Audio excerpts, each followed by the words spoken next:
Bismillah, alhamdulillah, wa salatu wassalamu ala rasulillah. So fasting in Ramadan.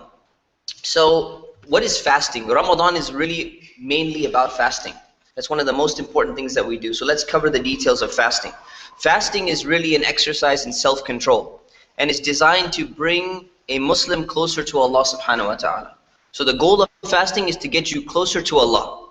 And what fasting really involves is three main things. It involves refraining from food, refraining from drink, and refraining from intercourse throughout the day, throughout the daytime. And I'm going to explain all of that in more detail.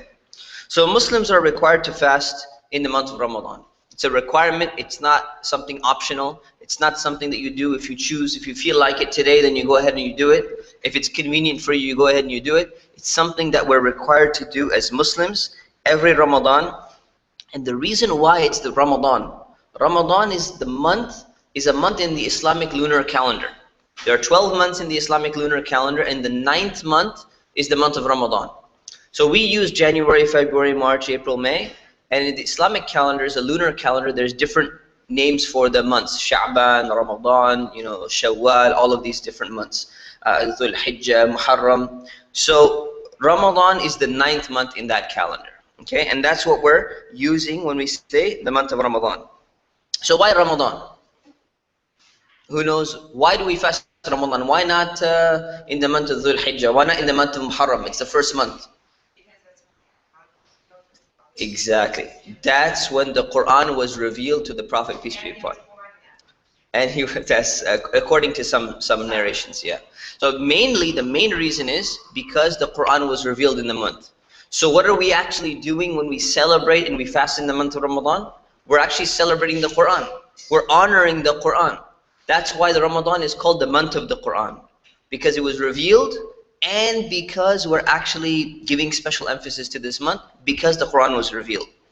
Now, there are other fasts that Muslims do throughout the year outside of Ramadan as well. Some of them are recommended, some of them are highly recommended, but Ramadan are the ones which are required, and they're the only ones which are absolutely required throughout the year. So keep in mind that when we talk about fasting, fasting is an act of worship, very much like prayer, very much like giving your zakah. It's a direct act of worship, and you can perform fasting like prayer almost any time throughout the year. So you can fast, like you can pray almost any time throughout the day, with very few exceptions, right? So those who are actually enrolled in our official class, what are some of the exceptions for prayer when you are not allowed to pray? After Fajr, after you pray your Fajr, during sunrise, and during sunset, right? So these are the main times, and after you pray your Asr. So the same thing with fasting. You can fast almost any time you want throughout the year with few exceptions, and it works the same way. So fasting is a great act of worship, and in fact fasting is not only an optional act of worship which you can just do, it's also a penalty, what's called a kafara, which is a make-up penalty for certain acts which you've missed. So for example, if you make a vow and you swear, you say, I swear by Allah I'm gonna do such and such thing, and then you break your vow and you don't do it, you have to do what's called kafar. You learn this in Islamic law too if you take the class. You have to do what's called kafar, meaning you have to pay a penalty or make up for that broken vow of yours. And one of the ways to make it up is by fasting. All right, is by fasting. Does anyone know how many days the fasting is? 3 days. So it's 3 days actually. So that's one option for making up a broken vow. But you'll learn that in a different class if you take our Islamic Law 2 class. So fasting has a number of functions. Number one, it's mandatory in the month of Ramadan. Number two, it's recommended throughout the year. It's recommended, to do it anytime you want. It's highly recommended on certain days of the year, which we'll talk about. And number four, that's number three. And number four, it's a makeup or an expiation for certain things which you've done wrong, which are specifically mentioned in the Quran. So who needs to fast? This is really the main section we should start with. Who needs to fast? Okay, who's required to fast and who's not required to fast? Meaning, when can you skip out and when can you not skip out? So number one, you got to be a Muslim to fast. So you don't force your non-Muslim friends or something like that. Come on, you got to fast. You can encourage them and they can try it. And in fact, many non-Muslims at college campuses around the country when they tried to fast, they experienced something that they've never experienced in their life. All right, anyone fasted before they accepted Islam? Regina, Antoine, you tried it as well, right? So there's a lot of people, and they felt like, wow, this is really something, you know. So it's a really good tool for, you know, explaining what Islam is, for people to let them experience it, what it's going to be like to actually fast. But you don't, of course, you know, force it upon them or try to convince them, you got to do it, you got to do it, it's Ramadan. Okay, it's not Ramadan for them. So just keep that in mind. So first of all, you got to be a Muslim. Number two, you have to be mature. So these are the conditions of fasting. What makes it mandatory? Number two is maturity. Having maturity. And maturity is something that we talked about in this class. By the way, for those of you who are visiting, this is actually a 10-week class, but we just opened this portion up to the rest of the community. But this is actually the 10th week of a 10-week class. So we covered that. What is maturity? Maturity is the same as the maturity for prayer. So you have to be at the age of maturity, or the age of Islamic puberty, when you reach the age when you need to start praying. So does anyone remember what that age, or how you determine that someone is mature is? Does anyone remember that? So basically it's three things. It's not intellectual, because you can't tell that. But basically what it is when a guy or a girl, a boy or a girl, has their first wet dream or equivalent, when a girl has her first menstruation, and if none of those happen until the age of 15, they're automatically considered to be mature, as long as there's no signs of intellectual, you know, barriers in their way. So this is the maturity. So when a person reaches the age of maturity, they need to start praying. They're obligated to start praying, and they're also obligated to start fasting. So the age of prayer and the age of fasting is the same. It's not like it's different. So once you need to start praying, you need to start fasting, and vice versa. Okay, so that's the way it is. But keep in mind, children who have not reached the age of maturity yet, even though they're not obligated, just like prayer, they're supposed to be taught to start fasting. So we said that children should be taught to start praying at what age? This according to the Prophet, peace be upon him. At the age of 7. They should be taught at the age of 7 to start doing this. Sometimes, meaning to understand what it is, not fasting all 30 days. Not praying all 5 prayers, but getting in the habit. Look, this is how you do it. Try one here, try one there. Here's a little reward for you. Here's, you know, we'll take you to, you know, the park or something like that. Whatever it is. By the age of 10, as a parent, your responsibility is to make them fast and to make them pray. You have to ensure that they're praying, and you have to ensure that they're fasting by the age of 10. But in terms of when are they going to be held accountable in front of Allah, that's when they reach the age of maturity. Okay, so your job as a parent is different than the way that Allah is going to be judging them. So this is something that keep in consideration. And in fact, the companions, you know, they used to get their children, even the young children, they used to teach them how to fast. And one of the companions, one of the women, she was explaining how she gets her child to fast. And she says she used to make this little doll out of like wool. It's like a little toy or something like that. And she says, you know, I would pull out that toy the last few hours before fast is about to break, because that's when the children get really, really hungry. The day's gone for a very long time, and I would distract them with like a little drama, you know, kind of play around with them, and then they would get distracted, and they would be done with the fast for that day. So it's really important that we teach our children as well to start fasting. Sometimes we neglect it. So, oh, they'll fast when they get older. At least teach them. Because if they stay that way for a very, very long time, they're not going to fast when they get older, because they were never taught in the first place. And they became accustomed to not fasting, and it's going to be detrimental to their future. So as parents, you have a responsibility to make sure that your children learn how to pray, and make sure that they do pray. And likewise, that they learn how to fast, and that they do fast. You start it, and you have 3 years to prep them. From the age of 7, 8, and 9. 3 years. Once they hit 10, now they're fasting. Everyone in the family knows this child is going to be fasting now in your family, inshallah.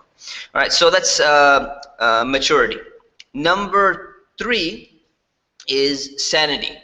So a person has to be sane. They should be free of any mental illness or anything like that. Otherwise, they're treated like children, in the sense that they're not going to be held accountable in front of Allah for not having fasted. But of course, they should also be taught to do so, and they should be encouraged to do so. Number 4, freedom from illness. So meaning a person who is ill is not required to fast. So what you do is you check and you say, okay, if I'm sick, that means I don't have to fast. So why and how do I qualify as being a person who's ill? So anyone who's suffering from an illness where fasting is probably either going to, number one, cause harm to your body, number two, increase your illness that you already have, or number three, delay your recovery, then they're excused from fasting. These three things. So we're not talking about, you know what, I coughed a little bit in the morning, if I'm sick, I'm not going to fast, right? Or if you have a little bit of a temperature and the fast is only like, let's say 8 hours and it happens to be in the winter, you could probably keep that fast. You're going to be perfectly fine for the day. You take a Tylenol in the morning and you'll be okay for the rest of, acetaminophen. Okay? I don't want to advertise for giant corporations. So you take acetaminophen in the morning and you're going to be fine. All right. So in this case, right, you don't have to skip out on fasting. But if you're ill and it's actually going to affect your body, it's going to really mess you up. You got the flu, right? You got, mucus coming out and you've got a really high temperature and everything. It's going to mess you up if you end up fasting that day. So you're excused from fasting and you don't need to fast. So how do you determine what level of severity should be there in terms of whether you should fast or you should not fast? Because some people, look, people are different. Some people are like really hardcore. So they got the flu, 104-degree temperature. I'm doing it, man. I'm gonna fast anyways. And then there are other people, they have like a paper cut. They're like, so can I skip fasting? Because it's very painful, The thing is, you have to be in the balance. You have to be in the middle. So the best way is to consult an expert or consult with someone who has knowledge about that condition, whether this is really gonna harm you and in what way is it gonna harm you. So you go and you ask and you say, how is this gonna harm me if I fast and I avoid eating and drinking for the whole day? To what level is this really gonna affect my body in terms of short-term effect and long-term effect? And you ask that, you find out, and then you determine, should I be fasting or should I not be fasting? If you're in doubt and you've consulted with someone who has knowledge, then you go and you consult someone who has Islamic knowledge. So you first consult someone who has medical knowledge and you figure out what the effect is going to be. And then if you're not sure, is this an effect which is enough of an illness or it's too little of an illness or too little of a difficulty, then you consult someone with Islamic knowledge and say, this is what the expert medical practitioner said. This is what's likely to happen. Now should I fast or should I not fast? And then we can help give you the answer on that one. All right, so someone who's ill and it's really going to affect them, they don't need to fast. Another group of people who falls into the same category are pregnant women and breastfeeding women. And that's only if the pregnancy or the fasting is going to either harm them or it's going to harm their child. The breastfeeding is going to harm them or it's going to harm their child. It doesn't matter. If it harms anyone, then they could be excused from that fasting. Okay? But keep in mind, when we say someone who has an illness, we're talking about someone who has the flu. How long does the flu generally last? 5-7 days. Have you ever heard of the flu like lasting an entire year on average? Yeah, a month, but not a whole year, right? So this is considered an incidental illness, meaning it's not a chronic long-term illness. It's acute. It's going to go away after a period of time. So whenever you have an illness like this, you don't fast on that day, but you have to make it up once you're feeling better. So once the illness is gone, once the pregnancy is over, once the breastfeeding period has ended, you have to make that period up. Okay? There's another category, which is chronic inability. Okay, so the next category is someone who has a chronic issue. Chronic means continuing for a very long period of time. Okay, it's going to be persistent. So someone who has a chronic inability, so for example, someone who has a chronic illness, they have diabetes. Someone has some type of other illness which just happens on a regular basis. That person is in a different category. They don't need to fast, but they don't have to make up their fast afterwards either, because they're always going to remain in that state of illness. So if it's going to keep on persisting for a long time, they don't need to fast. Someone who's very old, they become very weak, it's very difficult to fast. Let's say you're in your 80s, hitting 90s or something like that. It's going to be very difficult for those people. So they don't have to fast either. And the other person who falls in this category are women who have a pregnancy and then breastfeeding, and then pregnancy again, and then breastfeeding again, back to back, such that it lasts for an entire year. So from one Ramadan to the next Ramadan, they missed one Ramadan because they had either pregnancy or breastfeeding. And then they had no opportunity to make up those missed fasts because they either were another pregnancy or breastfeeding until the next Ramadan. So if that lasts for an entire year, then they're considered to be in the chronic category, which means that they don't need to make up those fasts. Even though you're not gonna, you're not gonna keep getting pregnant and keep breastfeeding for like 30, 40 years in a row. So, but technically you consider it to be chronic because it's more than a year. So any type of thing that's more than a year from one Ramadan to the next Ramadan is considered in the chronic category. So you don't have to make up those fasts. But instead, because imagine if you had to. Someone has pregnancy, then breastfeeding, and then pregnancy, and then breastfeeding. That could last, let's say, 3 years. Now when you're done, you decide, you know what? Let's take a break from having some kids for now. Then you got to make up 3 years of fasting. That's a lot, right? To be done in 1 year. So instead, they fall in the chronic category where they don't have to make it up, but they do the expiation, which is feeding a poor person for every single day of fasting that they missed. So anyone who falls into this category has to feed a poor person for every day that they missed. So this is the way it's different. So if you're sick and you have the flu, you're gonna skip your fasting and you're gonna make up the fasting after Ramadan is over, sometime before the next Ramadan comes in, anytime, and you're okay. If you have a chronic condition like diabetes, because it's chronic, or you're very, very old and you can't fast anymore, every single day you miss, you're not going to make it up, and you're just going to feed a poor person. You're going to use your money to, or get some food, and you're going to go and feed a poor person for every day. And that way, you actually participate and get the reward like fasting without having to fast because you weren't able to, but you're feeding someone else. Okay, so you're fulfilling a very similar purpose when it comes to fasting. So that's another category. The next category is someone who's not traveling is required to fast. So that means that if you're traveling and you're on a journey, you're not required to fast due to some of the difficulties involved with traveling, some of the inconveniences involved. So we talked about prayers. So when you're traveling and you're praying, the prayers are different, right? The prayers are shortened when you're traveling as well. So we had talked about that before. So now we notice that even when it comes to fasting, there's some changes in the rules in terms of fasting. You don't have to fast when you're traveling. But keep one thing in mind. It doesn't mean you're prevented from fasting. It doesn't mean you're not allowed to fast. It means you don't have to.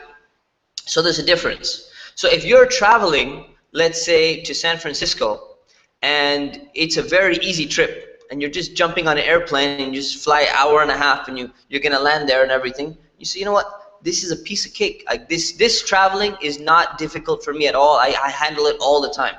It's actually better to fast if there's almost no difficulty. If there's a lot of difficulty involved, it's better not to fast. You don't have to try to be that hardcore person where you're getting hot and you're in the sun and you're sweating and all of that. It's not the best thing to do, right? Like my brother and I, one time we were literally getting on a plane from Jeddah, Arabia, right after the fast began, and we're flying back to LA. So you're going back in time. We wanted to be really hardcore, and like we're fasting. It ended up to be like a 30-hour fast, right? So we're young, we could handle it, alhamdulillah, but it's generally, you don't have to be that, hardcore. If it's going to be really long or difficult, or if you're in the sun, or you're traveling through the, desert or something like that, you don't have to fast. It's better not to fast.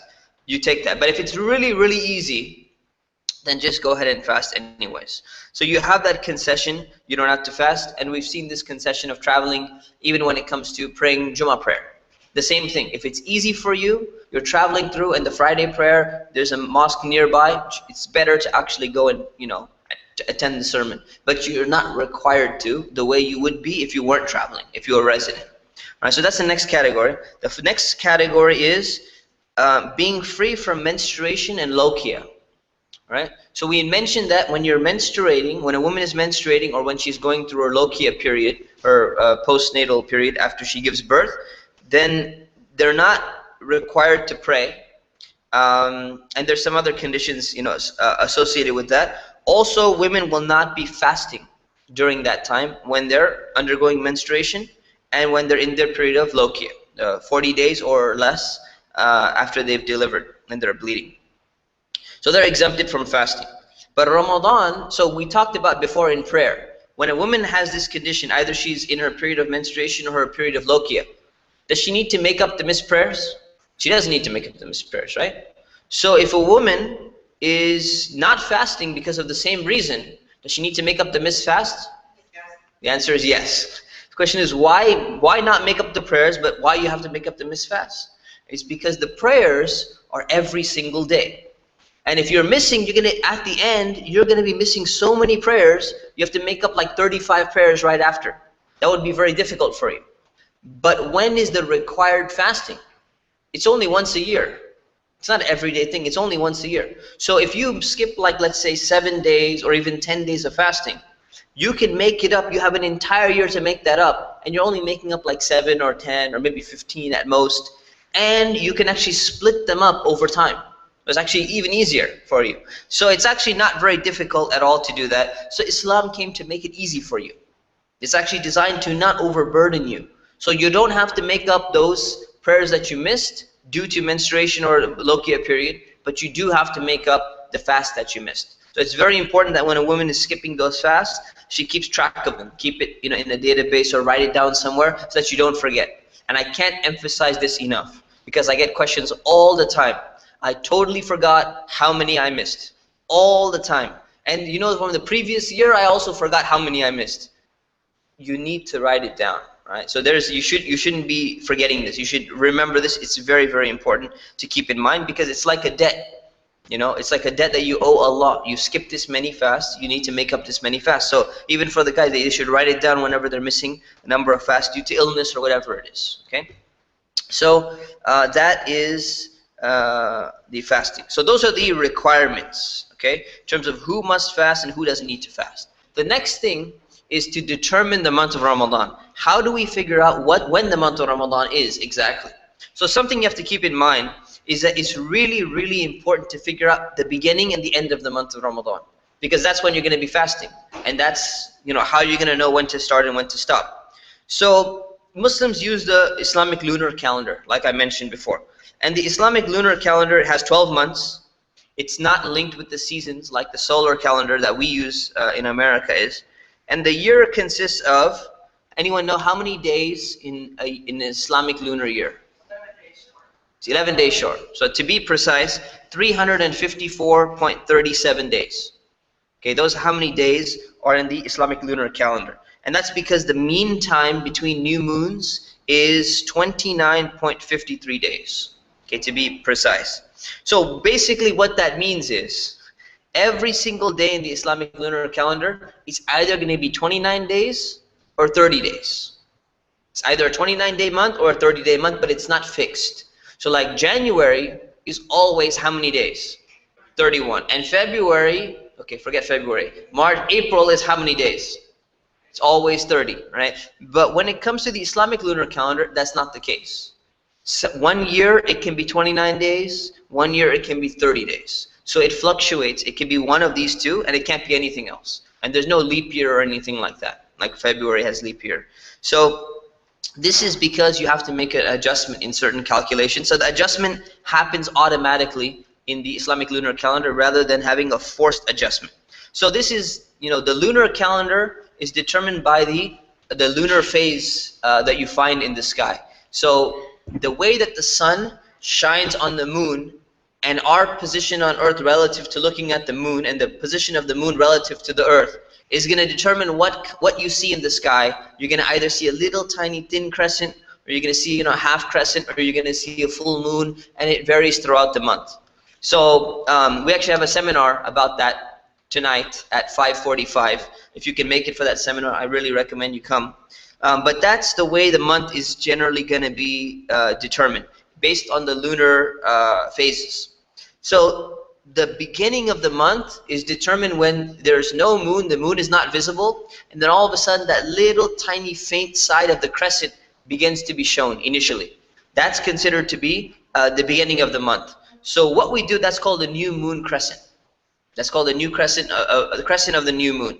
So what you do is, the 8th month, so Ramadan is which month in the lunar calendar? The 9th month. So what you do is you look at the 8th month, and the 8th month in the lunar calendar, which is what we're in now, is called Sha'ban.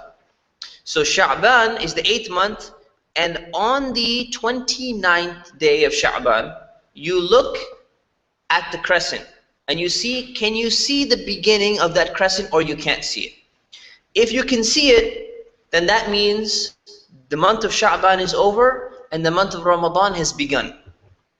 If you don't see it, it means that the month of Sha'ban has 30 days now, instead of 29, because you can only have 29 or 30.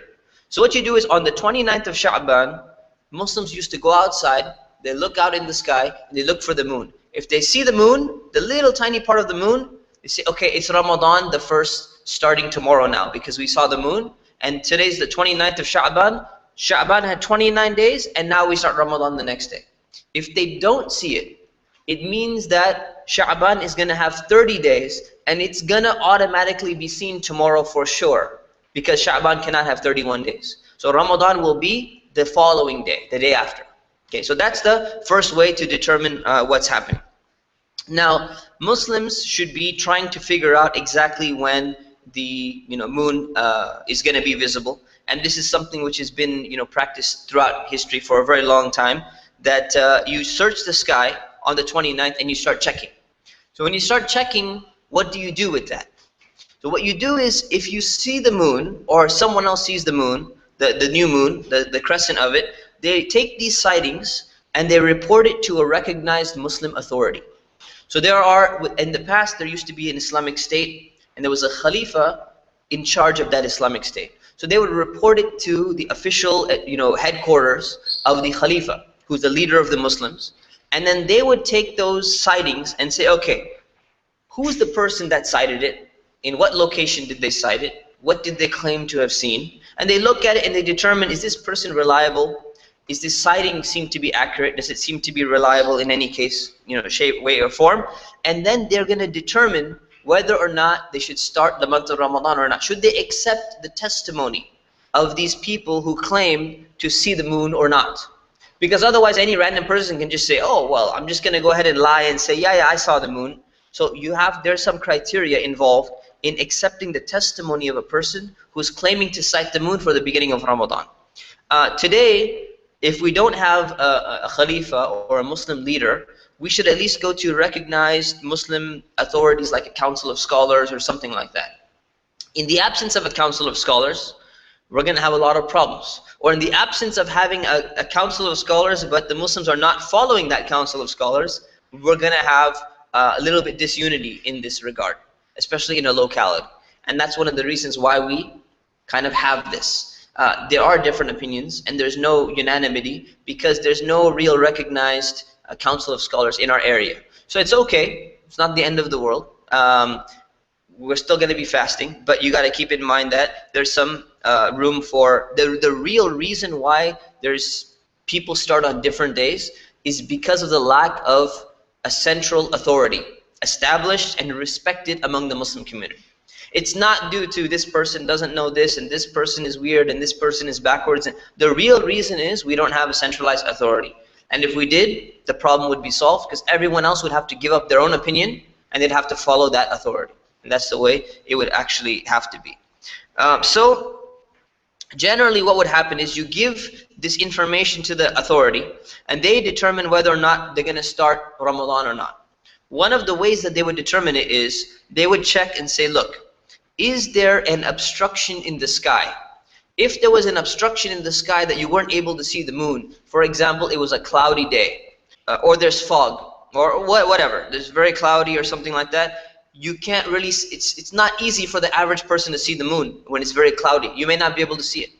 So in this case, they said, we will accept the testimony of one Muslim witness who has upright character. Whether they're male or female, their testimony will be accepted. If we can tell that this person is telling the truth, they know what they're doing, they know what they saw, we're going to go ahead and accept their testimony. Why? Because it's not likely that most people are going to be able to see anything because it's extremely cloudy. So they may have been in a region where that cloud wasn't above them and they were able to see it.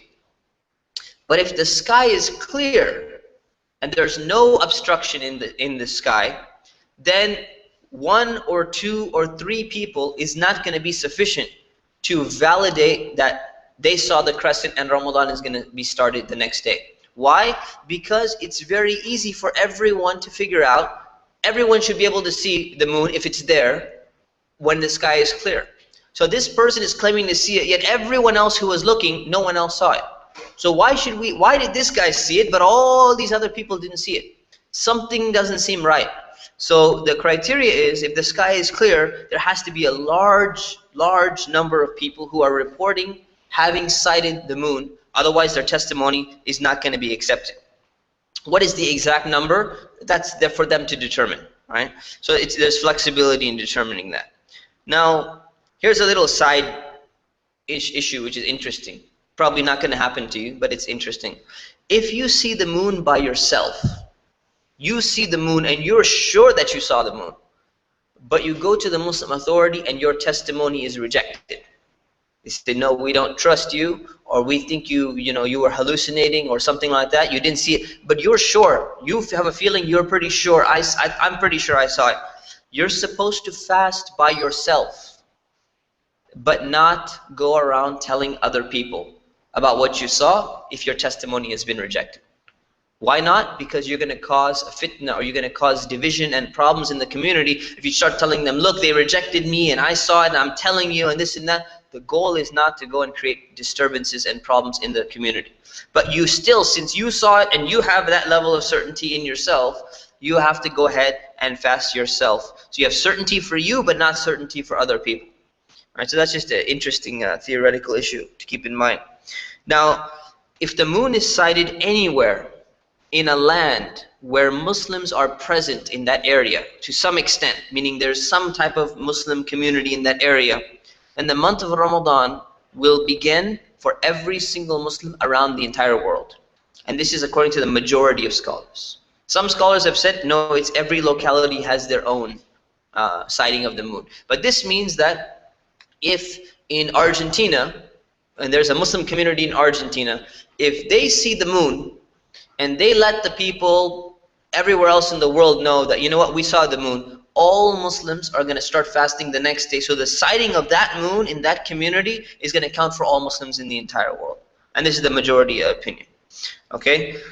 There's another way to aid in the sighting of the moon. So the question is, when you sight the moon, does it have to be with the naked eye? Or can you use binoculars? Or can you use a telescope? Or can you use a super telescope? Or can you use certain calculations which have actually astronomical calculations to determine the crescent visibility in a certain region or not, right? So this has been the issue of somewhat of a debate in the last century in particular. Actually, it's been throughout history, but even more it's picked up in the last century.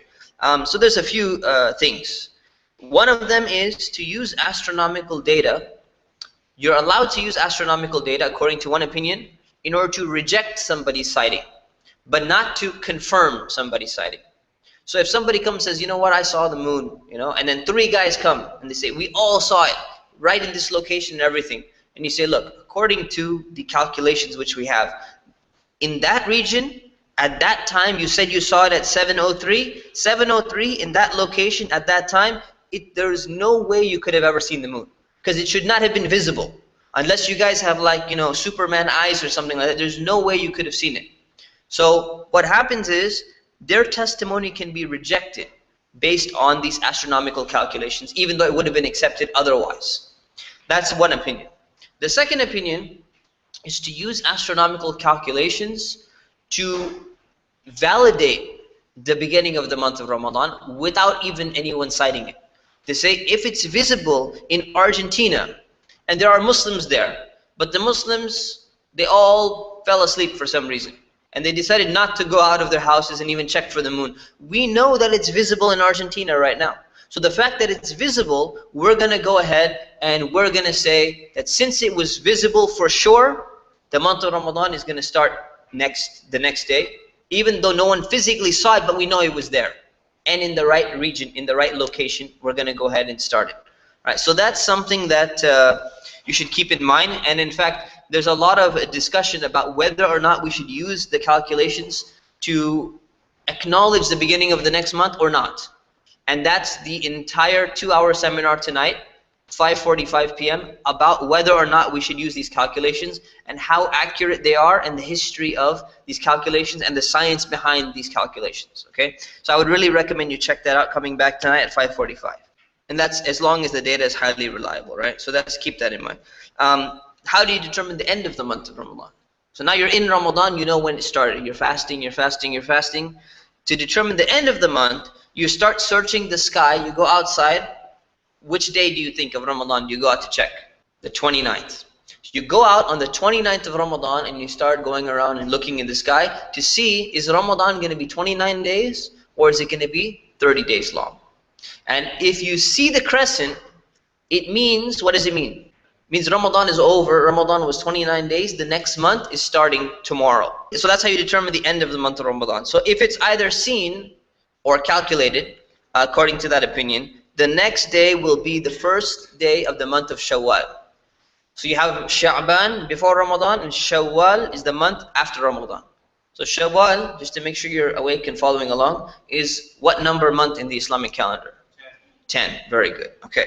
So if it's not visible and you can't see the moon or you can't determine the calculation of the moon, the Ramadan is going to have 30 days and the month of Shawwal will be the following day. Will be the day after that. If you're sighting the moon physically, if there's an obstruction in the sky, it's a cloudy day. How many witnesses do you need? So it was one for the previous one. But Muslim scholars said for this one, you need 2 witnesses. So well, wait a minute, why 1 witness for entering the month of Ramadan and why 2 witnesses for concluding the month of Ramadan? Because which one is to be on the safer side? If you make a mistake accidentally by accepting someone's testimony wrongly and you started early, what did you do? You ended up fasting 1 extra day. If you stopped early and the people were mistaken about their sighting, what did you end up doing? You cut off 1 day of Ramadan. So to be on the safe side, you make the standard stricter, because if you fast an extra day, it's better and it's not a big deal if you fast an extra day. But if you cut off an extra day, then it's a problem. So it's something that needs to be kept in mind. Okay? So you need 2 reliable Muslim witnesses because there's a worldly benefit in skipping. So imagine you have a community where there's a bunch of people who are not honest. Of course, that would never be our community. But imagine there was a group of people who are not honest. What would happen? They would say, you know what? We don't care about Ramadan. Get 3 people together or a few people together and you come and say, come on, let's just say we saw the moon. And one of them qualifies for being a reliable witness for whatever reason. No one knows he's messed up or something like that. It's a big problem for the Muslim community. So the standards become stricter, 2 or even more. There's a worldly benefit. But if the sky is clear, the large number of people has to be seeing the moon. Otherwise, it's not going to count. It has to be very reliable. Now, if you see the moon yourself, okay, and your testimony is rejected, what should you do in this case? You not fast because it's certainty for you? In this case, to be on the safe side, you fast as well. Because in the previous case, you start fasting by yourself because to be on the safe side, in case you were right, you're going to go ahead and start fasting. But here, what if you were wrong? What if you were seeing things? It's better to fast an extra day. So in this case, it's opposite. You fast an extra day. It's more cautious to continue fasting. So that is determining the month of Ramadan. So requirements for fasting. So what are the requirements? Fasting is an act of worship. All right, so like as we mentioned before. So first you need to have the intention in order for this action to be accepted from you.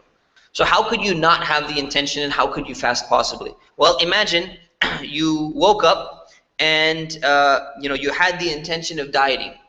Your doctor told you need to go on a diet and you say, okay, I'm going to abstain from food. I have a blood test coming up.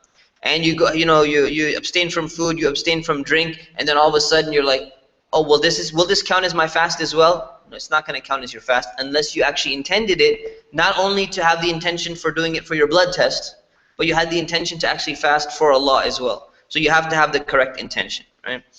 For the month of Ramadan, it's sufficient to make a general intention that you're going to be fasting this entire month. So you don't need to wake up every morning and say, okay, I'm fasting for Allah before I eat this food and I'm going to start my fasting. You make one general intention. This Ramadan, I'm fasting every single day. Even if you wake up late one day and the fast, you're already in the middle of fast, you already had the intention to be fasting this Ramadan, your intention will not break. Okay? If anything causes the intention to change, such as illness, you get sick, and you say, oh, well, I'm not fasting tomorrow because I'm really, really sick tonight, or you're traveling, and you say, I'm not going to be fasting, then your intention to continue fasting Ramadan needs to be made again. So if you were ill, let's say tonight, and you say, I'm not going to fast tomorrow, then the next day you're ill again, and you don't fast the next day. And then the next day, you're debating, should I fast? I'm feeling better, I shouldn't fast, I shouldn't fast. You need to have the intention before you begin. You can't start and say, oh no, I'm not going to fast. And then 2 hours after the fasting, started, and actually I'm feeling better, I'm just going to start fasting. You have to have the intention before you start the fast. That's very important. Okay? So keep the intention there and make the intention sincerely for Allah that you want to get closer to Allah by your fasting. What breaks your fast and what is required for you in fasting? So we talked about eating, drinking, and intercourse are the 3 things you absolutely need to refrain from. And this is in Islamic law. Remember, law is the external aspect of things. Internally, there's a lot more spiritually involved. You're not supposed to be using foul language. You're not supposed to be getting angry. You're not supposed to be getting, upset at people and all of that. But we're just covering for this one the outward aspects in terms of what is legally required. If you get angry, it doesn't break your fast in the sense that you can start eating a burger again. But it breaks your fast in the sense that you don't get the reward for that fast because you just went and yelled at someone. And you're not supposed to be doing that. So spiritually, you've lost the reward of that fast. But technically, from a legal perspective, from an external perspective, your fast is still valid. So when we say valid, it means from an external aspect, not from a spiritual aspect, which is probably even more important. But still, the rules are important to know. So we're going to cover the rules mainly. What breaks the fast? You have to make sure that from dawn until sunset, you don't do anything that breaks your fast among these 3 categories. So let's define what is dawn again, by the way. So we talked about dawn, the beginning of the prayer for Fajr time. Dawn is defined as when you're looking outside in the horizon, and imagine there were no houses, no mountains, nothing, and you could just see out there clearly, and you're looking at night.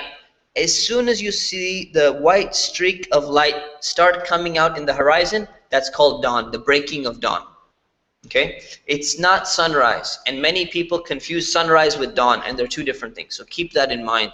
All right? Dawn, sunrise is when you're looking out in the horizon, and the disk of the sun starts. This is what you can see. The disk of the sun starts to go, and you see the top little tiny bit of the sun start coming up. That's sunrise. But dawn is when the sun is actually below the horizon, but some of the light starts creeping up, and you can see this little white thread of light in the horizon. That's dawn. And that's when the fasting begins. So from that time until sunset, and sunset is when the sun is completely gone all the way below the horizon. From dawn until sunset, you refrain from 3 main things. Number 1, eating or drinking. Absolutely no eating or drinking. That includes water. That includes everything. It includes any substance which is intentionally entering your body through your mouth, which resembles food or drink in some way, shape, or form. Okay? It also includes anything which enters your body from another place, but it results in nourishment to your body. So for example, if you have a glucose drip, glucose going and being injected into your body and it's nourishing you, that's going to break your fast. Because then we'd have people selling to Muslims, hey, you don't eat or drink, but you could just get this glucose injected into you and you're going to feel great through the rest of the day. If you're in a hospital or something like that and you're getting it there, that's breaking your fast because it nourishes you. So if it nourishes you and it comes in through any part of the body, then in that case, it's considered to break your fast. If it nourishes or doesn't nourish you, and it resembles food or drink in some way, and it goes through your mouth, and you swallow it down, then it breaks your fast. Anything outside of that does not break your fast, technically. Okay, so eating or drinking. Number 2, intercourse will break your fast. You're not allowed to have intercourse. Any other type of foreplay which is done is allowed as long as no one gets to the point of being tempted to engage in intercourse. So if you should know yourself, and you should be careful about not going a little bit, getting too intimate when you're fasting, because you might lose control of yourself, and you might end up going and doing something you weren't allowed to do in the first place. Now this varies from person to person. So the Prophet used to say that he used to tell, one young man came to him, and he said, am I allowed to engage in foreplay and this and that? And he said, no, you're not. And then there was another guy who came, and he asked him, and he said, am I allowed to do this and that? He said, yeah, you are. So the companions were like, well, what's going on here? He said they realized that the young guy, the Prophet said no, because young people, newly married, couples and all of that, they should not be doing this because they're not going to have that level of control. This other guy who came was really old, right? He'd been married for a long, long time. The level of self-control that they have when it comes to intimacy is very different, and they have experience. So they know what level they can go and what level they shouldn't be going to. So that's the way you determine that. Keep in mind, if you intentionally masturbate, it will break the fast. Okay, so intentional masturbation will break the fast. Unintentionally having a wet dream when you're sleeping and you wake up during the daytime or something does not break your fast because it was unintentional. So it's not something that you're going to be held accountable for. But of course you do have to perform your ghusl, your bath, before you start praying again. So that's category number 2, intercourse. And number 3, vomiting a mouthful intentionally. Okay, intentionally trying to vomit something up, which is at least like a mouthful of vomit, not like a little tiny bit where you kind of cough it up or something, but an entire mouthful or more. Unintentionally throwing something up does not affect the fast.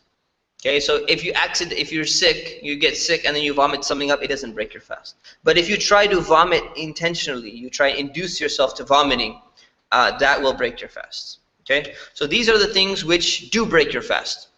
Things which will not break your fast, right?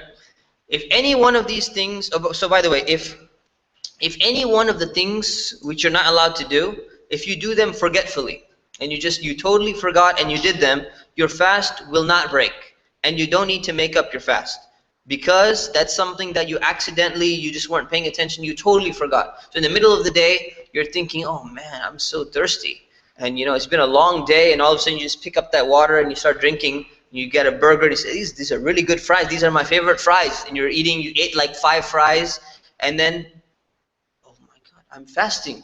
What do? You stop eating immediately, you don't have to induce yourself to vomit or anything like that, and you just continue fasting. Simple as that. Just keep on fasting as if it never happened. You just say, oh Allah, forgive me, I forgot, and you move on. Your fast still counts. You don't need to make up your fast after Ramadan is over. You don't need to make a special prayer. You don't need to feel guilty for the rest of the day. Just be more alert next time, and just try to remember that you're fasting. Otherwise, it's fine. Allah gave you that food. Maybe you needed it. So He allowed you to get you that little amount of food, and then that's it. And you're done, and you continue fasting. You're fine. But you got to stop immediately. Now, you don't say, oh, well, let me just finish this fry, which is already in my mouth. I already chewed it. And I don't want to waste food. I'm a good Muslim, right? So let me just swallow that last one. No, you get rid of the food that's there.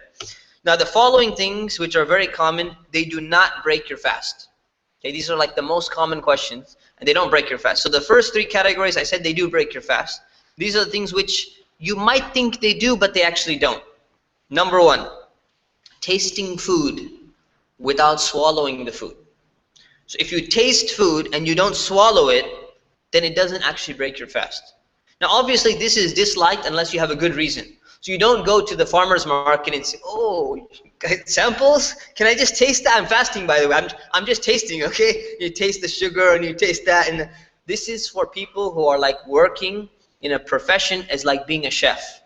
And you don't want to get fired. And when you're making that pasta and stuff like that, you got to taste the recipe that you just made. You don't swallow it.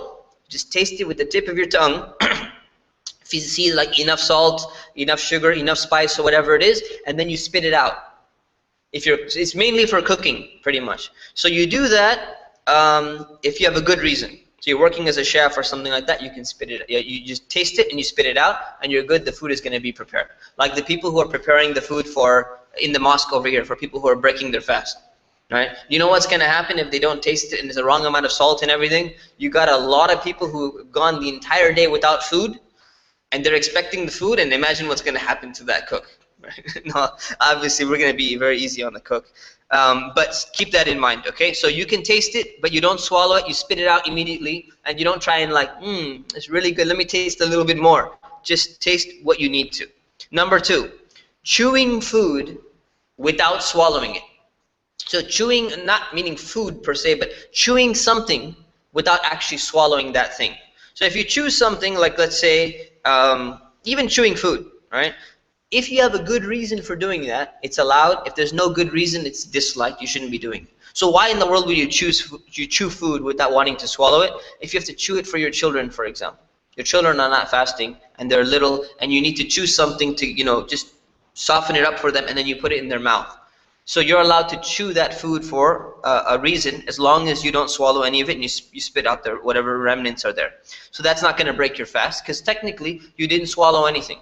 So it doesn't break your fast. Number 3, using eye drops does not break your fast. Very common question. You say, well, what if you use an eye drop, or you use what's called kuhl, which is like an eyeliner type of thing, and when you put it in your eye, you actually feel this like sensation, this moisture sensation in your throat. It's a very common sensation that people have. They feel like a little moisture sensation in the throat. Something has gone through somehow to your throat cavity or whatever. It still doesn't break your fast. Okay, so using eye drops is fine. Using ear drops, it used to be thought that the ear canal is connected to the throat canal in some way, shape, or form, but it's actually not, and it doesn't break your fast. So using ear drops is also fine.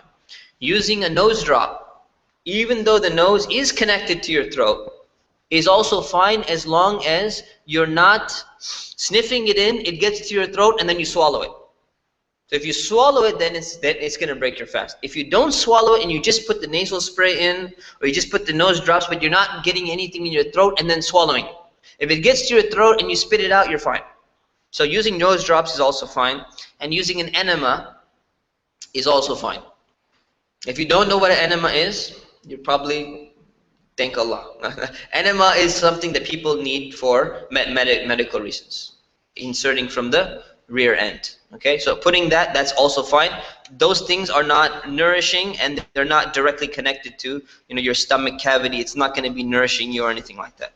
So these things are fine, and the reason why is the medicine does not reach the stomach or nourish the individual, and that's the reasoning behind it. Number 4, a medical injection. So any type of medical injection that you're getting, whether it's an intramuscular injection or it's an intravenous injection, it will not invalidate your fast, because it neither reaches your stomach in most cases, and it does not enter your body through the mouth. So it's not doing either of these two things. So it's not going to invalidate your fast. I don't know what number we're on. Number 5. Medical patches. Medicinal patches. So having a medicinal patch, which you have on your like what are those, heat patches or something like that? Neosporin, Salon Pass, yeah, Salon Pass, those kind of patches and stuff like that. It's not going to break your fast either, because even though it's entering your body, it's not reaching your stomach, it's not nourishing your body, and it's not even entering through the mouth. So it's very, very safe. It's not going to break your fast at all. Number 6, brushing your teeth with a wet brush, whether it's a miswak or a stick, or whether it's a toothbrush, or even whether it's with toothpaste. You're allowed to brush your teeth as long as nothing is swallowed. As long as you don't swallow anything, you're allowed to brush your teeth. But you have to be very careful when you're brushing near the back of your mouth, because it's more likely that you're going to swallow it if you gag or something like that. And when you're gargling, when you're rinsing water in your mouth when you're done with brushing your teeth, don't go back and gargle if you normally do that. Don't go, because then it's actually going down. Now, it's true that when you brush your teeth, or even when you take water in your mouth when you're performing wudu, It's a fact that the water is being absorbed by your tongue, and it is nourishing you, but it's not going down your throat. And it's something that the Prophet, peace be upon him, and all the companions, they always made wudu, and they never stopped, performing the rinsing their mouth part. So just keep that in mind. Don't gargle, but you rinse your mouth is perfectly fine. Brushing your teeth is fine. Even using toothpaste is fine, as long as you're careful. Don't swallow anything, and be careful. And if you swallow water normally when you're brushing your teeth, after, for whatever reason, be extra careful and make sure not to do that.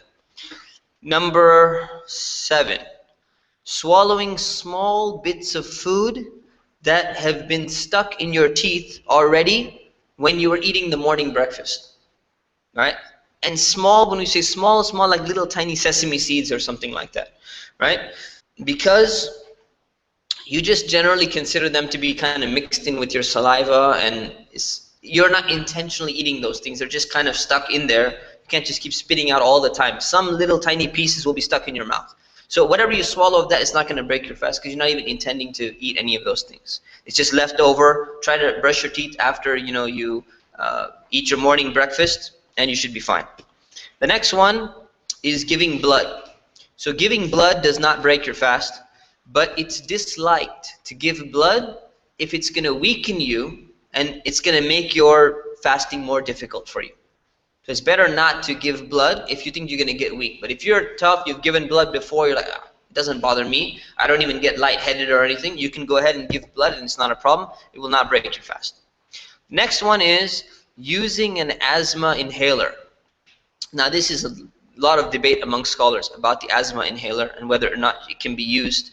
But generally, it's something that I've taught a lot for, discussed with a lot of people. It generally goes into your lungs. Doesn't go into your stomach. Just goes straight into your lungs, and it doesn't actually provide any nourishment for your body. So since it's not falling in any of those categories, using an asthma inhaler would generally be okay. Although some scholars differ with this, because they believe it's going through your mouth and it's getting into your body. The next one is inhaling incense or inhaling some other type of smoke, because it neither nourishes nor does it reach your stomach. So if there's incense being burned or something like that, and you smell it, you say, oh well, the smoke, the incense went into my body, I inhaled it or something like that. It's not going to break your fast either. Now keep one thing in mind, that it's when it comes to smoking, when it comes to smoking cigarettes, when it comes to smoking hookah, these are things that are prohibited for Muslims in the first place. We should not be doing them in Ramadan or outside of Ramadan, but Ramadan is the perfect time to quit these things. So once you know that you should not be using these things at all, especially not in Ramadan, especially not while fasting, this is the time where the best time to quit if you're addicted to that. So this is a great opportunity to get rid of that. Otherwise, any type of other incense or something is not going to break your fast just by inhaling it. And lastly, rinsing the mouth with water or taking a bath to cool down. There's nothing wrong with that. So if you're like, I'm just really hot and it's a long day and everything, just jump in the shower. Take a nice cool shower. You come out, you feel good, you're energized again. And then you're like, you know what? That worked for about 3 hours, but I'm hot again. Just jump in the shower again and cool down. There's nothing wrong with taking a bath or a shower to cool down. It's not like, oh, but it's not feeling the fast or something. No, you can go ahead and take it, and there's nothing wrong with that. So it doesn't break your fast, and there's nothing wrong with doing it either. Okay. Lastly, before I take questions on this subject, is there are some special rules about changing from one state to another state, and that is, if a person was not required to fast, let's say you're sick, let's say you're in a state of menstruation, but then during the day it stops, you're fine now, or your menstruation ends, or something like that. Now you've changed to another state where you're supposed to be fasting, or vice versa. You were going to be fasting, and then all of a sudden your menstruation started in the middle of the day, or you got sick in the middle of the day. What do you do when you're changing from one state to another state in the middle of the day? So like, let's say even a child becomes mature in the middle of the day. Someone who's not a Muslim, they accept Islam in the middle of the day. Do they start fasting immediately, or do they not do that? What do they do in that case? So like a woman too, same thing. Woman begins her period and starts in the day. What should she do? So if someone is not a Muslim and they accept Islam during the day, they need to start fasting for the rest of the day. Okay, so they change from a state of not having to fast to having to fast. So in that case, they will start fasting even for that half day. When it comes to a woman who starts menstruating or starts having her lokia in the middle of the day, okay, when she didn't have it, now she's not supposed to fast. So she's going from a state of having to fast to not having to fast. She must break her fast. So she starts fasting and she's allowed to eat. So it doesn't mean that she's allowed to eat. She doesn't finish that day. She starts eating, but she needs to make up that day later because she only did like half a day or something like that. Okay? If the excuse for not fasting goes away during the day, so for example, a woman's period ends, traveler returns back home, and he's not a traveler anymore, but he was deciding not to fast. A sick person was healed now, he's cured now. That person should refrain from eating for the rest of the day, but they still need to make up that missed day. So you say, well, wait a minute. Okay, I'm a traveler. I started eating because it was hard for me. Half the day has passed, and I come back home, and now I got to refrain from eating the rest of the half day, but I have to make up my fast anyways. So technically, I fasted half a day, but I need to make up a whole day. So why? The reason why is because Muslim fasting is a community thing. So you don't want to be resembling anyone in the community where, you know what, you're going and eating. You say, well, I'm not in that case right now. I can go ahead and do this. If you have an excuse and the excuse is still valid, like let's say you're menstruating, right? You're allowed to eat and no one can say anything about you because you're allowed to eat 100%. But now here, it's better to even keep that half a day because technically you're in a state with everyone else. So you avoid resembling someone who's not fasting because technically you should be fasting. So that's the reasoning behind it.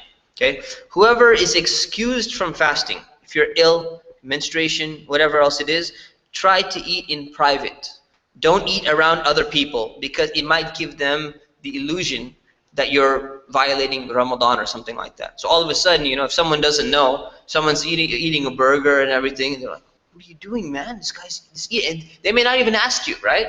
You're like, man, I'm sick. You probably should be eating a burger when you're sick, by the way. It's health little rule there. But you're eating a burger or something, and all of a sudden people look at you, and they don't know that you're sick. They don't know that maybe, you know what, you have diabetes, you have to eat. So it's best to eat in secret so that people don't get the wrong idea, unless they know. And the thing is, you say, well, that's their problem. Why do they have to be so nosy and why do they look at me and everything? Okay, that's true. But at the same time, people have natural, tendencies, and there's whispers coming from shaitan. Start looking at that person, looking at that person. It's best to cut the problem at its root. So don't, if you're excused from fasting, try to eat it in private. Try to eat in private when you can. What is recommended for fasting? So we talked about the requirements. So what is recommended? Well, first of all, it's recommended to wake up before dawn and to eat something as your pre-dawn meal, what's known as the suhoor, before you start your fast. So why? Why is this recommended? Because it's actually going to help you to remain strong, remain healthy throughout the day.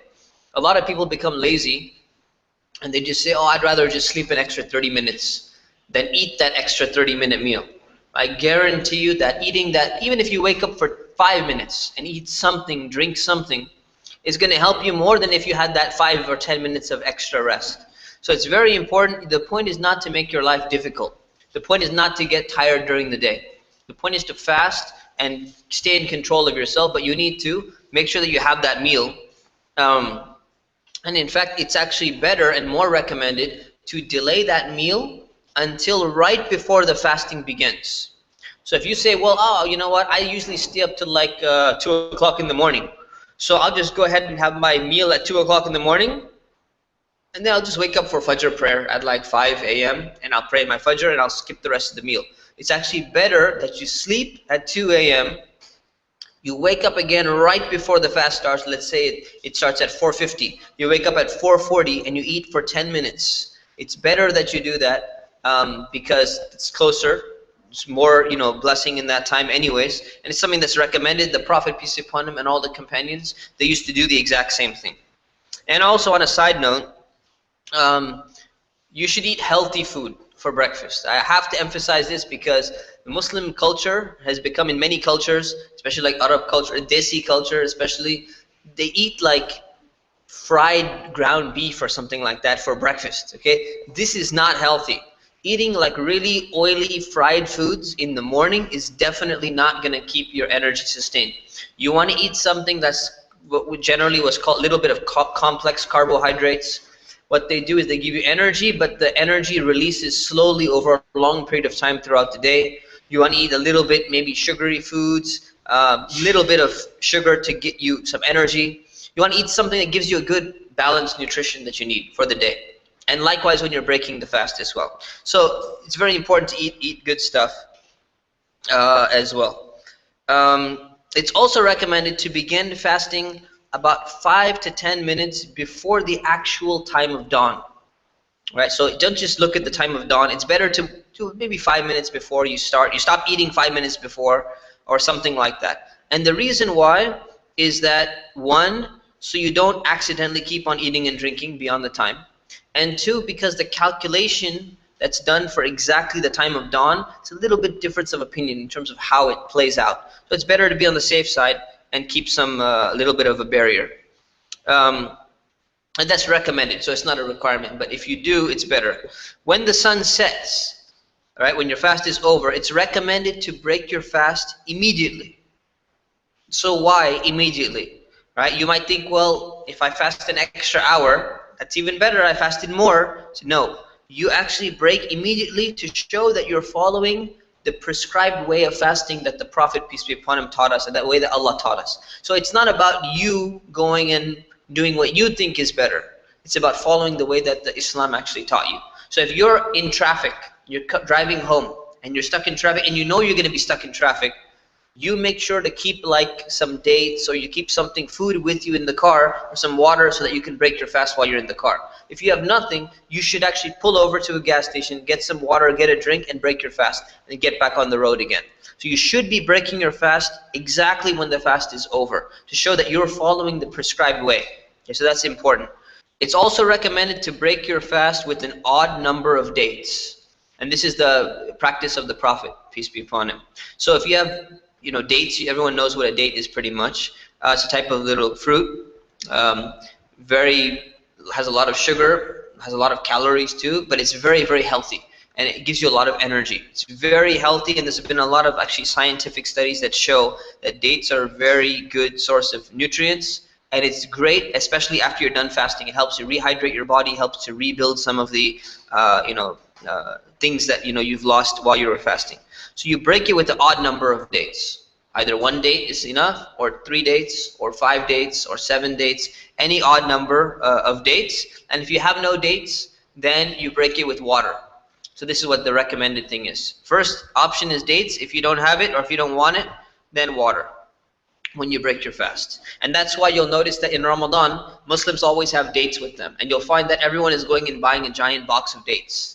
Right? So this is the opportunity. If you want to get those dates, now is the time to go and get it. And they're really good like deals all over Brookhurst Street and Anaheim and all these areas. Just buy a box of dates, enough for your family. If you're fasting by yourself, you just need 30 dates. You got a wife or husband, 60 dates. If you got kids, just get an entire box.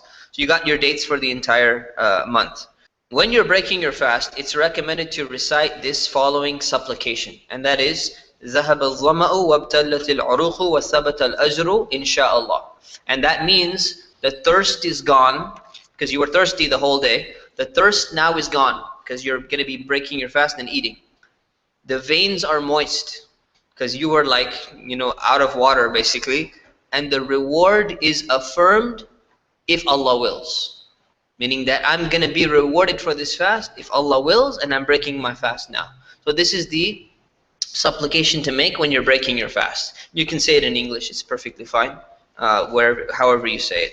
And if you're performing an optional fast, okay, not Ramadan, okay, Ramadan is mandatory fast. If you're performing an optional fast and you're invited to someone's house for a meal, okay, then and they're like, you know what, I put a lot of effort into really making this food and inviting you and everything. You say, but I'm fasting, I can't eat. I'll coming to your house, but you know, thank you so much for preparing all this food, but I'm not going to eat. You can pack it up in a box for me. I'm going to go home.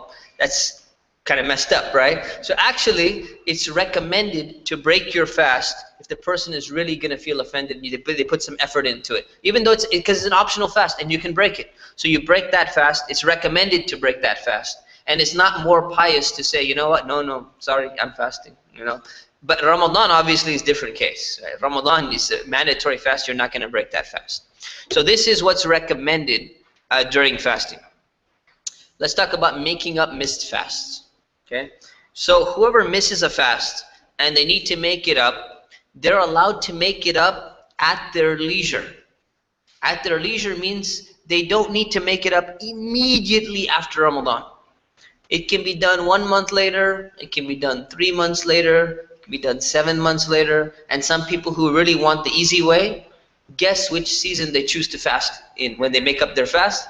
Winter, like right in the middle of winter, because it's the shortest period and it's nice and cool. That's the time to make up your fast if you're into that. But you have to make it up before the next Ramadan. So if you delay until the next Ramadan comes and you have not made up your fasts, then you will be sinful. So don't delay, and you should try to do it a little bit earlier than later. But you do have a window to work with. And they don't even have to be made up in order. So if you miss 7 fasts due to whatever reason, illness or menstruation or something, you don't even have to make them up in exactly the order, even though in Ramadan it would have been in order. So you can make up 3, and then you hit up 2, and then you hit up 2 more, and you're fine. Even if they had a gap in between, that's fine. But don't miss. So I know people right now who are struggling to make up their missed fast, like right now, because Ramadan is starting next week. You should not be in that state where you're waiting till the end. It's not a good habit, right?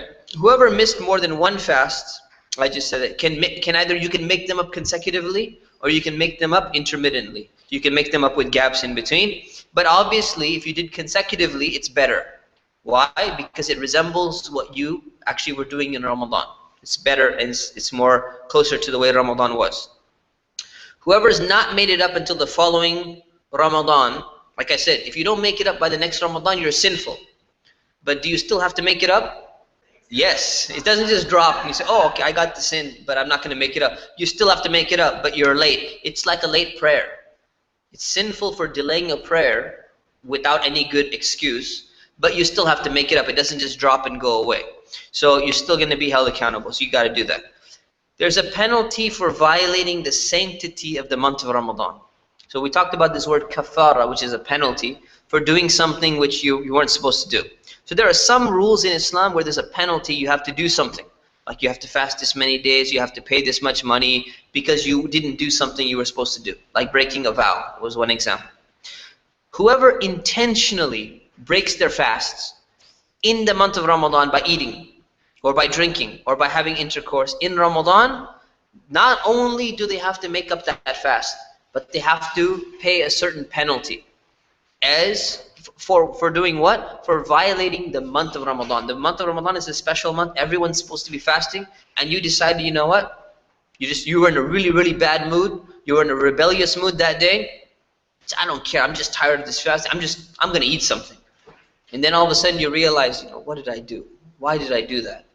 There is a penalty for that. So the penalty for doing that, I'm going to tell you in a moment. So why is there a penalty? It's to emphasize the idea that every single Muslim must take fasting very seriously in Ramadan. It's not something light, it's something that's very, very serious. So what is the penalty? Penalty is to, number 1, free a slave. Now, you don't have, that was the penalty in the past. You have to free a slave. And it doesn't matter if it's a Muslim slave or a non-Muslim slave. If there's a slave to be freed, you have to free them. Now, freeing a slave was a very expensive thing in the past. It's not something cheap. So removing slavery from the community or from the society is something which is a great deed, but it's very expensive. So that was the penalty. Generally, we do have slavery today, but it's very, very hard to find a slave to free. So you're generally not going to find one.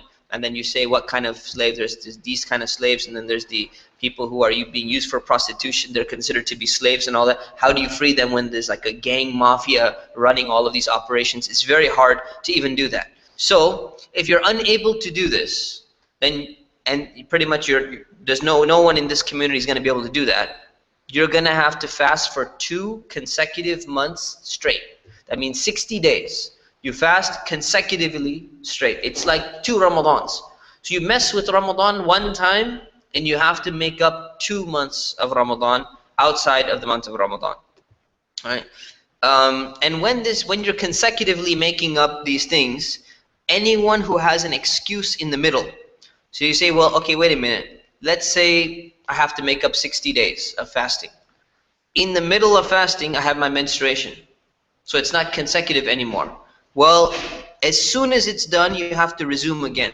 If you have an illness in between, as soon as it's done, you have to resume again without even a 1-day break. It'll still be considered consecutive as long as there's no other interruption besides that. Now, there are some people who will not be able to fast 60 days consecutively because they're weak, they're ill. They could handle a few fasts, but they can't handle this much. So if you're unable to fast 60 days, then you have to feed 60 poor people. 60 poor people for a day. That's with 2 full meals. When you feed someone for a day, it means 2 meals, right? Anyone who intentionally broke their fast more than once in Ramadan, so let's say you did it twice in one Ramadan, you still perform 1 penalty. So it's still 60 days. So if you broke your fast 3 times, you don't make it 180 days. It's still 60 days. Okay, but of course, hopefully you won't be doing that. If someone breaks their fast by doing something which resembles eating, drinking, or having intercourse, but it's not actually breaking it like that, then they have to make up the fast, but they don't have to pay a penalty. So let me give you an example. Somebody masturbates intentionally. They don't have to pay the penalty because it's not considered intercourse, but it resembles intercourse. So if you have intercourse intentionally, you have to make up 60 days of fasting. If you masturbate intentionally, you make up that day, but you don't have to make up 60 days. Engaging in foreplay and then you end up accidentally, ejaculating, but there's no intercourse involved. That's also, you make up that fast, but you don't have to do 60 days. If you vomit mouthful intentionally, that's outside of the category. You make up 1 day, you don't have to make up 60 days. And if you eat something which is not normally eaten by people, so for some weird reason you decide to eat some dirt or something like that, you make up that fast, but you don't have to fast 60 days. Okay. Other recommended fasts, and now it's coming. So it's highly recommended to fast on the 10th of Muharram. So Muharram is another month in the Islamic lunar calendar, and the 10th day of Muharram is known as the day of Ashura. And Ashura is special and significant for one main reason primarily, and we fast on that day. Does anyone know what the reason is? That's right. Prophet Musa was saved on that day when he crossed over the sea, and the people of Pharaoh were drowned on that day. That's the reason why we fast. It has nothing to do with the death of anyone else that happened. It happened to be Hussein, who is the grandson of the Prophet, peace be upon him, also was martyred on that day. But that has nothing to do with this fast. Okay, this fast is because of Prophet Moses. So that's a very recommended day, highly recommended to fast on the 10th of Muharram. And it's also encouraged to fast either a day before or a day after when you're fasting as well on that day. Because the Jews used to fast on this day. But to be a little bit different from them, we do an extra day before or an extra day afterwards. It's also highly recommended to fast 6 days of the month of Shawwal. Shawwal is the 10th month of the Islamic calendar. So that's after Ramadan or before Ramadan? After Ramadan. So immediately the month after Ramadan, there's 6 more fasts which you should keep. And it's highly recommended if you fast those additional 6 fasts. You don't have to, but it's recommended. And why? Because they serve as the completion of Ramadan. So if you think about it, good deeds, if you learn more, if you learn, there's a statement of the Prophet, peace be upon him, which says, every good deed counts as 10 times the reward or more.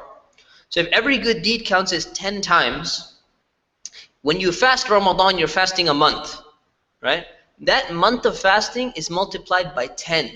in the sight of Allah, that's 10 months, as if you fasted 10 months. So you're only missing 2 months, and you would have, it's like you fasted the whole year. Every year, you're fasting 10 months. You're getting the reward of fasting 10 months. If you were able to fast the extra 2 months, it's like every year you're fasting through the entire year. You get the reward as if you're fasting every day in the year. That would be awesome, right? So how do you do that? So the Prophet told us, if you do these extra 6 fasts, and the 6 fasts are multiplied by 10 good deeds, you got 60 days. Those are your 2 months. So he said, if you fast the 6 days of Shawwal, it's as if you fasted the entire year, because you fasted Ramadan times 10, 6 of Shawwal times 10 makes 60. 60 divided by 30, 2 months, you get 12 months. Does that make sense? Calculation-wise? So that's the way it is. So if you fast these 6 in Shawwal, it's like you're fasting the entire year after you finish your Ramadan, if you did your Ramadan. Right? So this is great, and it's something that you should really try to do. Now, do they have to be consecutive? No. They don't have to be consecutive. They don't have to be immediately after Ramadan. They could be anywhere in the month of Shawwal. Right? So just keep that in mind. Sometimes people think it has to be done immediately, like the day after Eid. No, that's not the case. All right. So that's the wisdom behind it. All right. So they don't have to be done in order. They could be performed on any day of the month of Shawwal, as long as it's done. It's also recommended to fast 3 days every month. So it's recommended to fast 3 days every month for any month, any time of the year. And it's preferable to do it on the 13th, the 14th, and the 15th of the month. Now, why do you think that is? What does the moon look like on the middle of the month, 13th, 14th, and 15th? Yeah, it's full, right? So it's the full moon around that time. That is the easiest time to kind of remember when to fast and everything, middle of the month. So otherwise, you could do any 3 days, but these are 3 recommended days. These are known as the white days because the moon is at its largest size. So they're called the white days. And it's recommended to do that. Why? Because it gives you some fasting every single month. You're doing some kind of fast, right? So just think about that. If you fast 3 days every month, and each fast is multiplied by 10, and you do this literally every month throughout the year, it's like you're fasting the whole year, right? So those 3 is like you're fasting the whole month in terms of reward, right? So that's one of the reasons why it's done. It's also recommended to fast on Mondays and fast on Thursdays, or both, because this is a practice that the Prophet, peace be upon him, used to do. So if you can do that, it's a good goal to have in your life. I'm going to start fasting on Mondays, for a period of time, or I'm going to start fasting on Thursdays, or both. You can almost fast on any day you feel like fasting, and it'll be considered an act of worship, and it's a great thing whenever you feel like fasting. But there are some days which it's disliked to fast on, and some days which it's prohibited, you're not allowed to fast on. So it's disliked to fast on a Friday or on a Saturday only. So if you just pick Friday and you say, I'm going to fast on Friday because Friday is the day of prayer, and we have the sermon and everything. You don't single out Friday only, unless, let's say, it happens to be the 13th, 14th, or the 15th. And you wanted to fast those 3 days, then there's nothing wrong with fasting on Friday. But sometimes people will think in their mind, Friday is a special day. And it is. So I'm going to fast on Friday. Just because Friday is a special day doesn't mean that you're supposed to fast on the special day. So there's a certain way of doing things. And the Prophet wanted to make sure people don't confuse things and think that special means you start fasting. You do what Islam teaches you to do, not just what you think is going to be the best thing for you. So that's the reason behind it. Saturday also, because the Jews fasted on Saturday and they had their Sabbath and everything, so you don't do it only on that day unless there's a reason for it, right? Like it coincides with another day or something. So that's when it's disliked. It's prohibited to fast on 5 days. The day of Eid al-Fitr, which is the day after Ramadan, is the day of celebration. The day after Ramadan is completely prohibited. No one is allowed to fast. The day of Eid al-Adha, the second day of the festival, after the Hajj pilgrimage, that's also prohibited to fast on that day. And on the 11th, the 12th, and the 13th of Dhul Hijjah. So the days following the Eid al-Adha, the second Eid, it's prohibited to fast on those days. So basically the 2 Eids and then the 3 days following the second Eid, it's prohibited to fast on these 5 days. All right. And the reason is because Muslims are celebrating on these days. And when you're celebrating, part of the celebration is everyone eats together. And if you say, no, no, no, I decided I want to fast on this day, you're cutting yourself off from the community, and you shouldn't be doing that. So it's prohibited. Otherwise, you can fast almost any other day. It's also prohibited to fast every single day with the intention that you're going to continue throughout the rest of your life. So you know what, I'm going to fast every day for the rest of my life. It's not allowed in Islam. You say, well, why is it not allowed in Islam? Because Islam is about moderation, it's about balance, and it keeps people in check by making sure they don't become extreme. Even when it comes to something good, being that extreme is going to weaken your body, and you won't be able to keep it up without difficulty and messing up your life. So it's not allowed to fast every single day. So if you decide, you know what, this year I'm going to fast every single day this entire year, you're not allowed to do that as a Muslim. You should not be doing that. You'll lose the purpose of fasting. You become accustomed to it. Your body becomes weak, and it's not good. It's also prohibited to fast 2 days in a row straight without breaking your fast. So if you're in Ramadan, you say, you know what, sun just set, you know, I feel great. I don't even need to eat. I can do another day straight. And you don't eat at all the whole night, and then you start to fast again the next day. You cannot do that. You have to break your fast. It's not allowed in Islam. You say, well, wait a minute, well, I'm getting closer to God that way, and it's better for me. No, because there are restrictions to make sure you don't become extreme even in that. So that's not allowed. Last thing we're going to cover is what's known as i'tikaf, and that's seclusion in the mosque.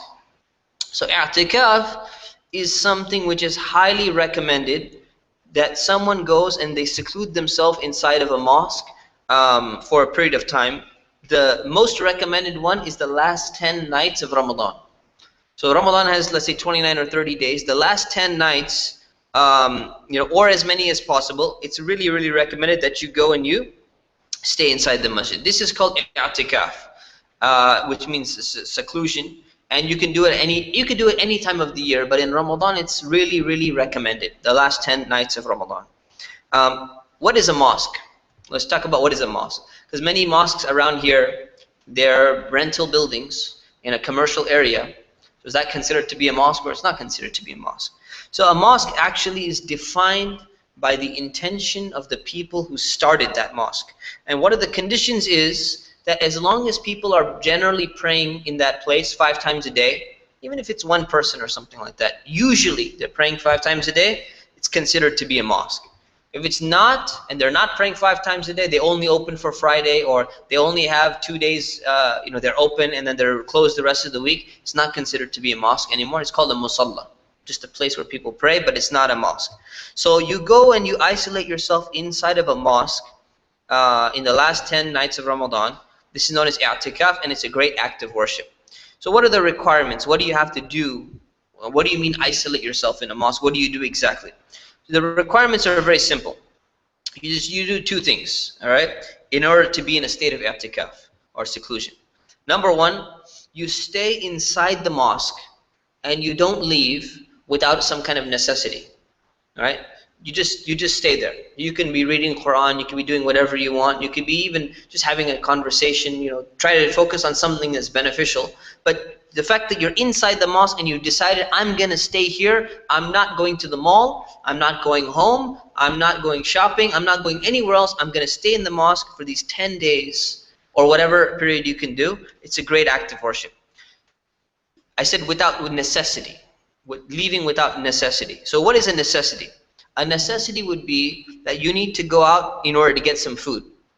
Now if you have family, or if you have friends who can bring you food, they need to bring you the food. You're not supposed to be leaving. But if let's say you don't have friends, you don't have family, you don't have anyone who can help get you some food, you're allowed to go out, grab some food, and come right back, because you need to break your fast. You need to eat something.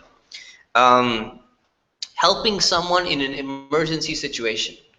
So if you have the option of staying inside the masjid and someone really, middle of the night, flat tire, they call you up, look man, I'm in the middle of the freeway, I really need some help, can you help me out? Say, I'm sorry, I'm secluding myself in the mosque. No, you leave the mosque and you go and you help that person, all right? Using the toilet, let's say the toilet is obviously, let's say it's outside of the mosque area, right? Or let's say there's a mosque, but there's no toilet in a mosque, let's say hypothetically. Really, really bad masjid administration, but you would have to walk across the street to use the toilet. Obviously, you're allowed to leave the mosque for that, and then you come right back when you're done. You don't stop by, the Quickie Mart or whatever and get some food and then come back, unless you needed to.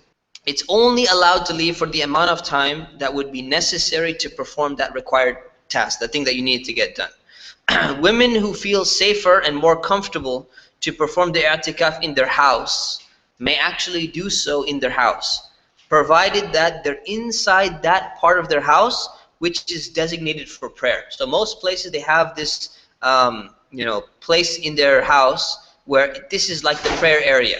So you're going to be staying in that prayer room or that prayer area, especially if you live in an area where it's not very safe for women or even for children or young people or someone to be around. They can go ahead and do that in that part of their house. So that's condition number one, is just you got to stay inside the mosque. That's it. Condition number two, no intimacy or intercourse is allowed in i'tikaf during the daytime or the nighttime. All right, no intimacy, no spousal relations or anything like that, because it's a continuous act of worship and you're just focusing on that. If you violate any of these two requirements, your i'tikaf is broken and you just need to start again. But if you want to do all 10 days, you don't break any one of these things. And that's it. There's nothing else. You're allowed to speak, you're allowed to talk, you're allowed to use the cell phone, you're allowed to use the phone, you're allowed to go on the internet, you're allowed to do all these other things. Now, it's not recommended necessarily to waste your time, because you're sitting in the mosque for a reason. You're not there to just have conversations with people. You're not there to run your business on eBay from the mosque, although anyone can do that. The goal is to focus on reading Quran, reading some books, praying, making zikr, remembering Allah, just focusing, and just being inside the mosque at that time is going to have a change in your environment. When you go to the mall, you have a different mentality. When you go to like some kind of recreation area, a park or something, you have a different mentality. You go to the forest, you have a different mentality. Just being inside the mosque for that long period of time, it just shifts your mentality. So I recommend you try it sometime. If you haven't done it, try it. Anyone done it? Anyone done 10 days before? Anyone? You done 10 days? Anyone done like just a few days? In a few days? It changes you. It really, really changes you. You could do it in any mosque around this area. Just make sure you ask the administration that it's allowed for you to do it or not, right? In some places they have showers as well. Some places they don't have showers. So you need to go to a one that has maybe some facilities or something like that. What are the etiquettes that you should be doing when you're at i'tikaf? So like I said, when you're inside, you should focus on your prayer, on worship, and on reflection. And it's disliked to focus on anything which is considered like a worldly activity, like doing business, unless like you need to buy food or something that's different. Speaking about things which will distract you away from remembering Allah is disliked. But keep in mind, it's also disliked to be quiet and not talk to anyone at all. So there's this mentality and this idea that you just sit there and you don't speak at all. That's not true. So if someone comes and says, "Salam, how are you doing? How's your family?" You're like, "i'tikaf." That's not correct either. Okay, because that used to be the case in the past. In the previous scriptures, the seclusion in the mosque used to involve not speaking as well.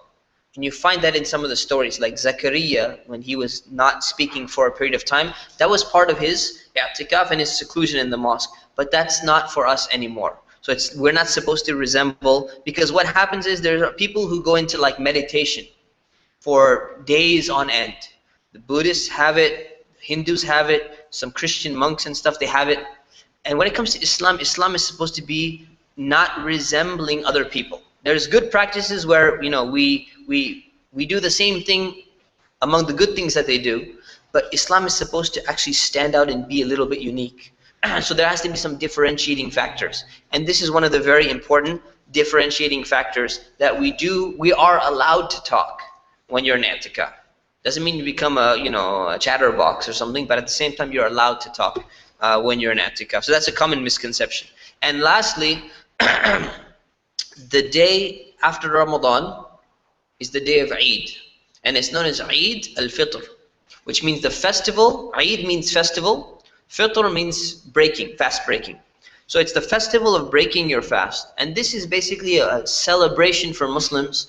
All Muslims in the world are going to be celebrating right after the day of Ramadan. The month of Ramadan is over. And we go to people's houses and we eat and we drink. We exchange gifts. In some cultures, people give, gifts to children and give them money and cash and all of that. So this is a day where you're supposed to basically be partying.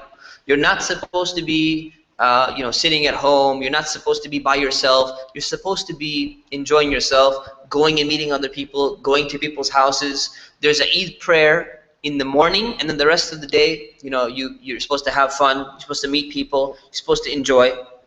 You still pray. There's still 4 more prayers at the end of the day, throughout the day, but you're supposed to be enjoying yourself. So it's very important. Try to prepare for Eid.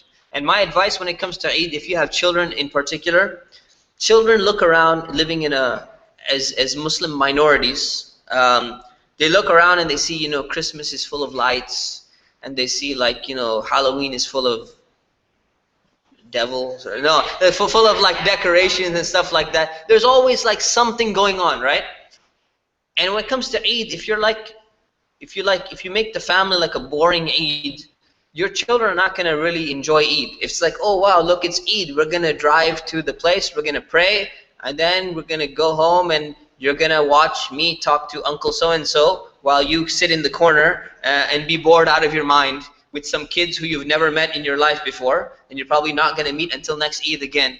You're not setting a good example for your kids, right? You want to make this really fun and special. This is a great time to pick up on those unsold Christmas lights, that in December, get them for cheap. Decorate the place, even for Ramadan. There are places, decorate your house, put some lights in there, put some decorations, get them some really awesome gifts, way better, birthdays, whatever you would plan on getting your children for a birthday, just outdo it on the day of Eid. So you know what? Well, my friend, they got a bicycle, on Eid. So, I got you a racing car on Eid, right? So that just blows his bicycle away. You want to really do something special so that people, the children, and you yourself, you feel great on the day of Eid. You're supposed to wear nice clothes, buy some brand new clothes, have it all ready. Get some gifts ready, give it to your nieces and nephews and family and all of that. Go out for breakfast, as a family and everything. This is a great time. Prepare Eid celebrations. But here's what you don't want to do. You don't want to be thinking about how you're going to party on Eid in the last 10 nights of Ramadan, because that's the most important nights of Ramadan. So let's say you do seclusion in the mosque, and you're secluding yourself and you're thinking, oh man, I need to buy those gifts. How am I going to buy those gifts and those lights and the clothes? What kind of clothes am I going to buy? I need to go to the mall, I need to go shopping, and I need to do this. Handle that beforehand. So now this is the week before Ramadan. Handle all that stuff now. Get the gifts, get the clothes, think about what you want to wear, think about what kind of shoes are going to match your dress and this and all that stuff, and handle it now so you have a really, really nice Eid and a great Eid, inshallah. Alright, so that's about it. That's all I have.